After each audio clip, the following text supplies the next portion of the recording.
This is Adam, and he suffers from gout. Try Urol. It helps to prevent crystallization of uric acid crystals in gout therapy.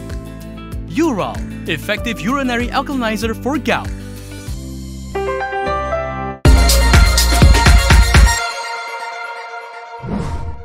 Good evening, I'm Camelia and you're watching KiniNews. The Prime Minister has reiterated the government's unwavering commitment to safeguarding religious sensitivities, and he says such matters should be dealt with by the rule of law, not vigilantes. Prime Minister Anwar Ibrahim has clarified that the government is not intervening in the ongoing investigation concerning the sale of socks bearing the word Allah. He emphasized that the police have full autonomy to conduct their inquiry, underlining that this issue cannot be resolved through the actions of any particular group. He said this in his speech at the 217th Police Day celebration held at the Police Training Centre in Kuala Lumpur today. Sikap saya tidak campur dalam urusan persiasatan, tapi senantiasa mengeza, jangan tolak ansur, selamatkan negara dan biar tindak tegas untuk menentukan supaya jangan berlaku gerombolan-gerombolan luar daripada jalur hukum. Anwar reiterated the government's unwavering stance against any compromise on matters concerning religion, particularly Islam, the country's official religion. He stressed that similar stringent measures apply to the protection of other religions as well, affirming the necessity of decisive action to prevent such incidents from recurring. Earlier this month, the operator of the convenience store chain KK Supermart apologized over a viral video of the sale of Mirano Sock branded socks with the word Allah.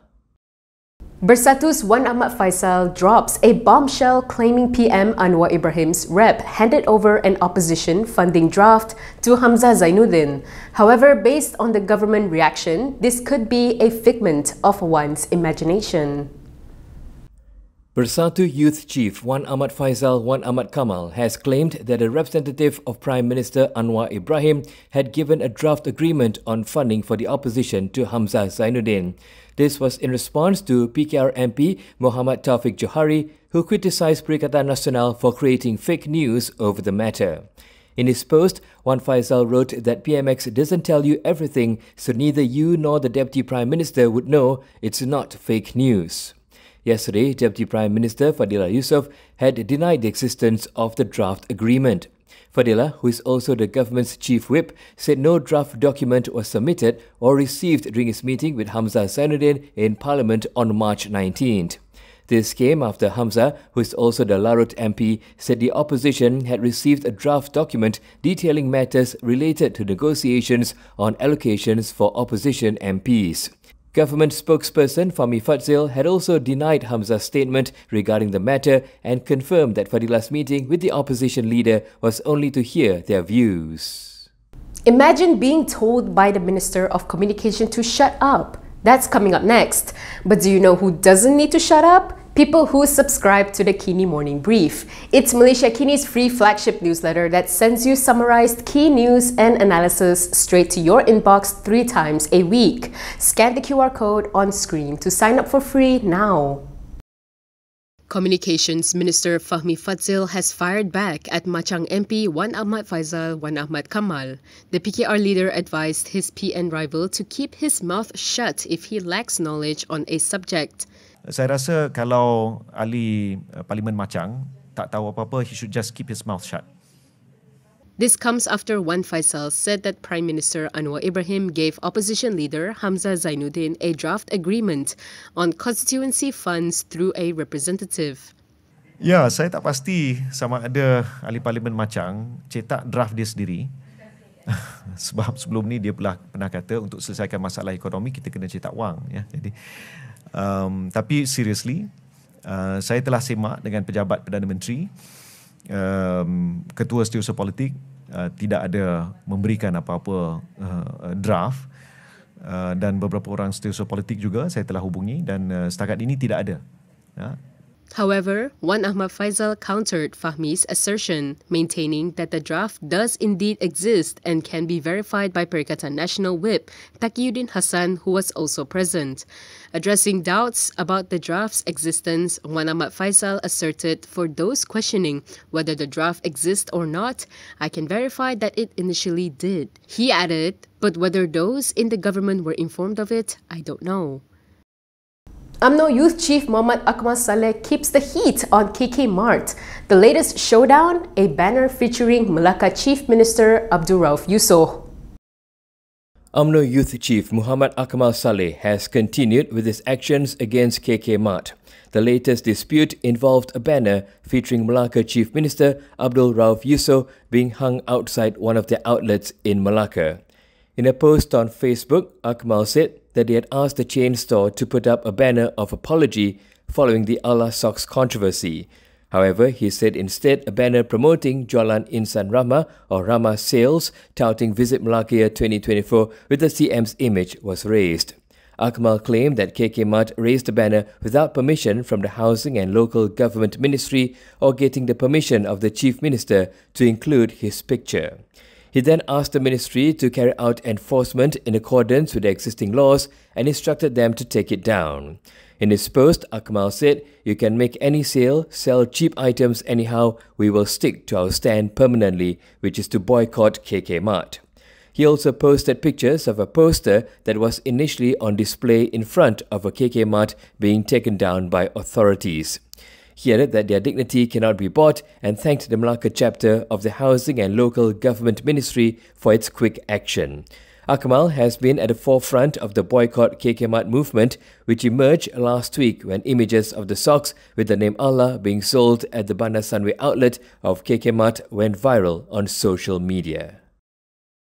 The Cabinet has given the green light for the Sedition Act Amendment, but it's not about making it stricter, but rather reining in provocations on the 3 Rs, race, religion and royalty. Home Minister Saifuddin Nasution Ismail said the Cabinet has given the green light to initiate the process of amending the Sedition Act 1948.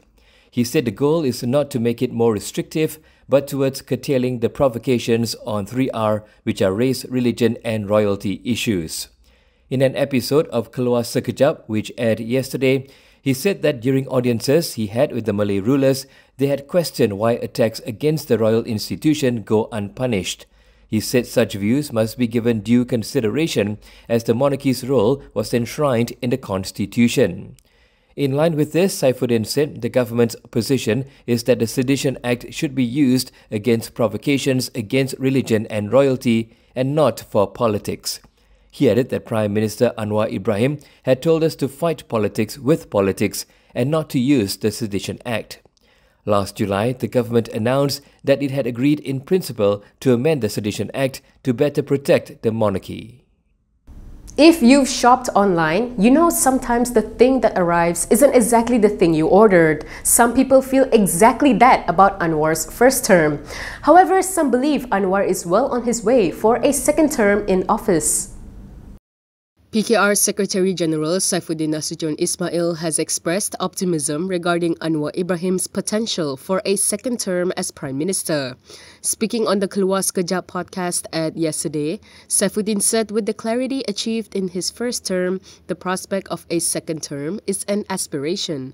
Addressing concerns about Anwar's health, Saifuddin assured that apart from a shoulder and back injury, the Pakatan Harapan chairperson is in excellent condition, even surpassing his own health. Anwar assumed office as Malaysia's 10th Prime Minister in November 2022, following the successful formation of a coalition government post-election, with former arch-rival BN as a key partner. However, his tenure has faced challenges. Critics have lamented the slow pace of reforms under the leadership of the PKR president, with some highlighting regressive actions by the government, such as the Citizenship Amendments issue. Moreover, the cooperation between Harapan and BN, aimed at garnering conservative votes, has yielded mixed results at the polls, evidenced by the Selangor government's loss of its 2/3 majority in last year's state election. Podcast host Khairi Jamaluddin observed that the majority of Malay voters don't align with Anwar's Madani coalition. Responding, Saifuddin noted that Malays' sentiments often rely on emotion over facts and figures, emphasizing the importance of narratives in connecting with this demographic. And that is all for me today. For more stories, you can go to Kinitv.com. You can also follow us on Instagram, Twitter, YouTube, and Facebook for the latest news updates. If you'd like to support independent media, do consider subscribing to MalaysiaKini.com. I'm Camelia. Thanks for watching.